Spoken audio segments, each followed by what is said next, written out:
was acting always something you were going to do? Or do you feel like it was this cross-section of what was happening in your personal life that actually made that feel like the direction you would choose?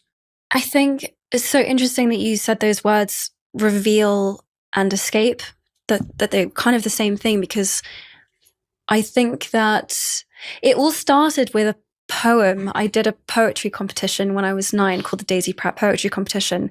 And I'm actually naturally quite a shy person. And so actually for me to stand up in front of people feels like an out-of-body experience. Like there's so much adrenaline coursing through my veins that it does feel like a moment outside of time. And I remember the exhilaration of living the kind of ups and downs of this poem.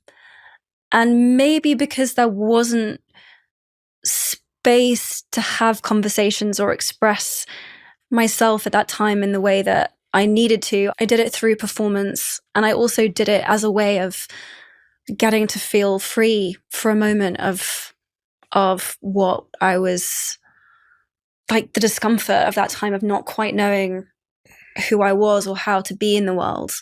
And as I've become more healed and whole and more comfortable being myself, it's been interesting to ask myself, do you still need acting? Do you still need to act? Like, why? What are you doing that for? And like the kind of, it used to feel like almost like a compulsion that I needed to do it. And what's really interesting now is I don't feel quite that kind of urgency of needing to do it. And I wonder if it's because actually I have spaces where I can now take some of those feelings and talk about some of the things I don't think I had space to voice. Without doing it on camera in front of thousands of people.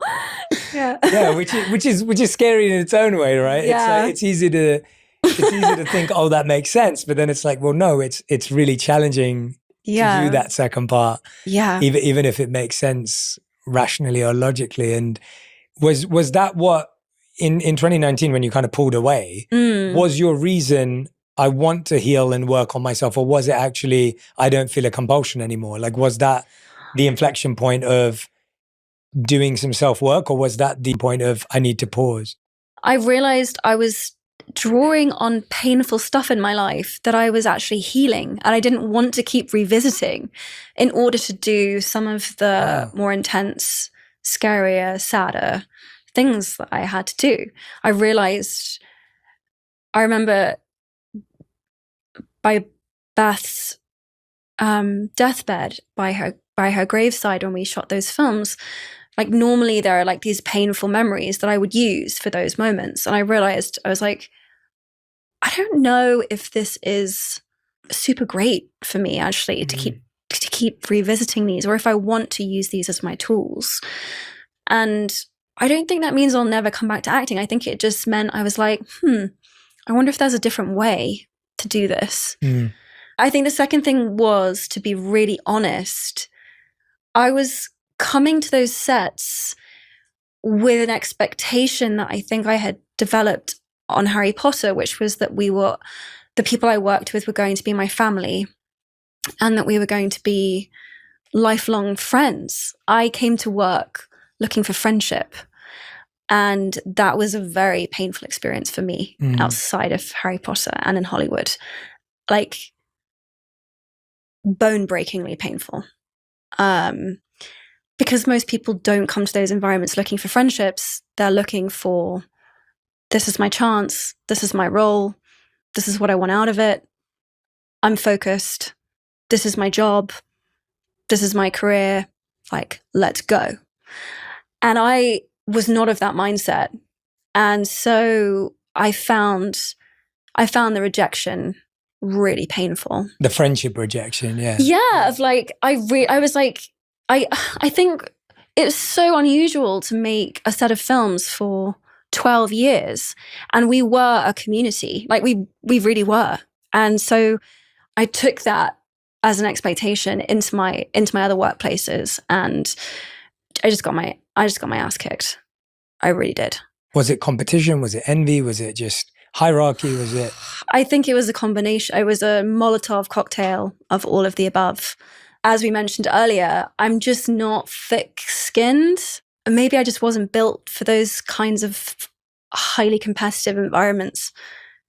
It broke me.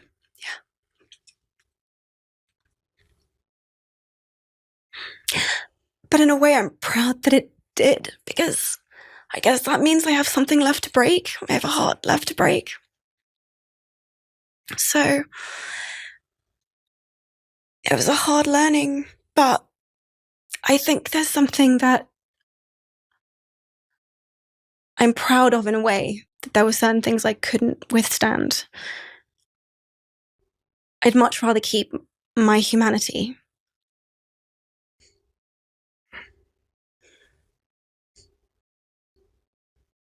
I think there might be a tissue down there. If you need it, Emma, I'm managing to keep the tears inside. If you need it, there is a tissue. But that's really kind. Yeah. Thank you.